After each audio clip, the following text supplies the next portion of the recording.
On est deux fondateurs. Deux fondateurs. Fawzi Anaja Ouais. et moi, Thomas Delussac.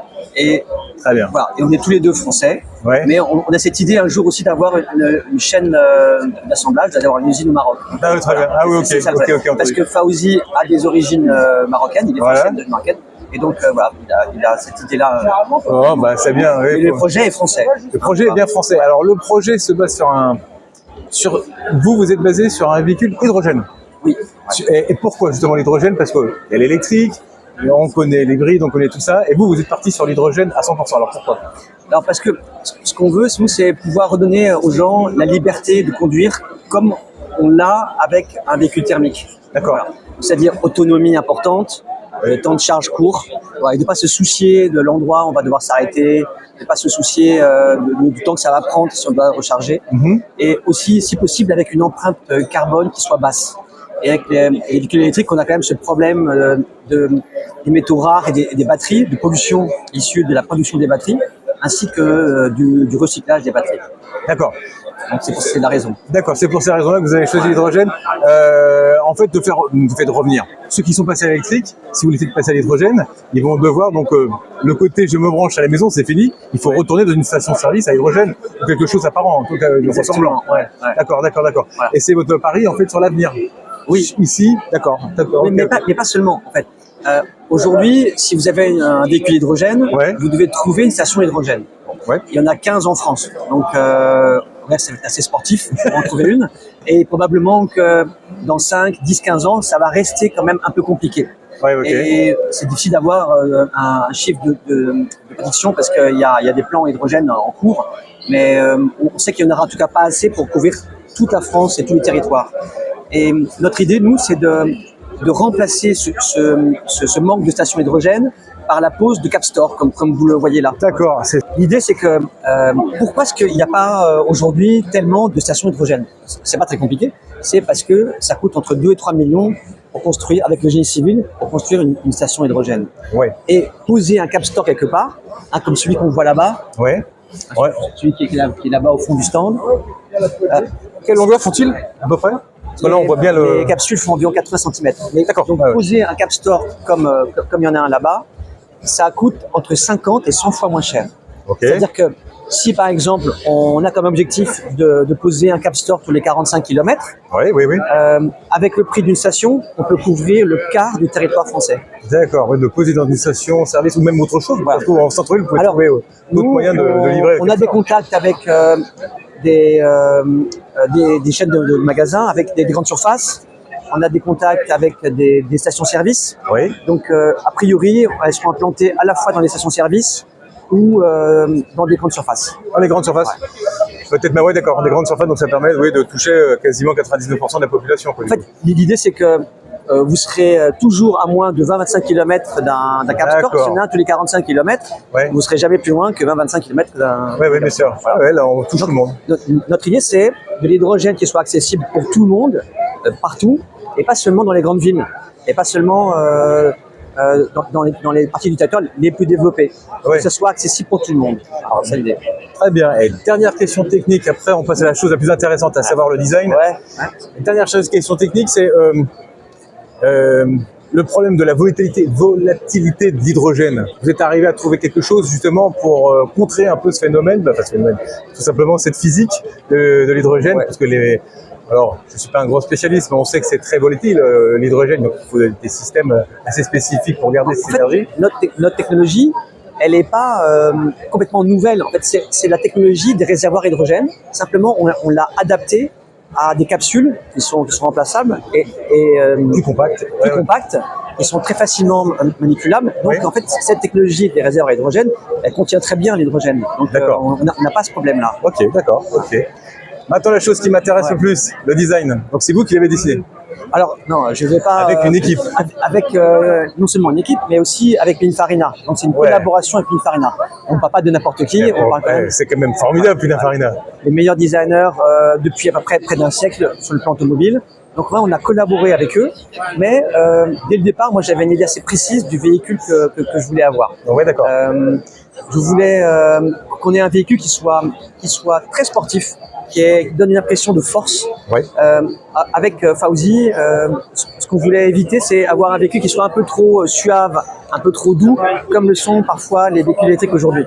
Ouais, d'accord. Voilà. Un véhicule qui ait vraiment du caractère. D'accord. Oui, une face assez verticale finalement devant, qui impose un peu, bonjour, j'ai les épaules, j'ai une gueule, quoi. Ouais. D'accord.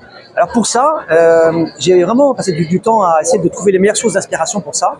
Et finalement, ce que j'ai choisi, c'est les muscle cars. Moi, j'ai vécu 2 ans aux États-Unis. D'accord. Et quand j'étais étudiant là-bas, et j'ai roulé dans des vieilles Cadillac des années 60-70, et j'ai juste adoré ça. Ouais. Et j'aurais rêvé à l'époque de pouvoir rouler en Mustang, c'était un peu plus cher que les Cadillac, du coup, j'ai pas pu. Et vous n'êtes pas le seul à avoir ce rêve. ouais.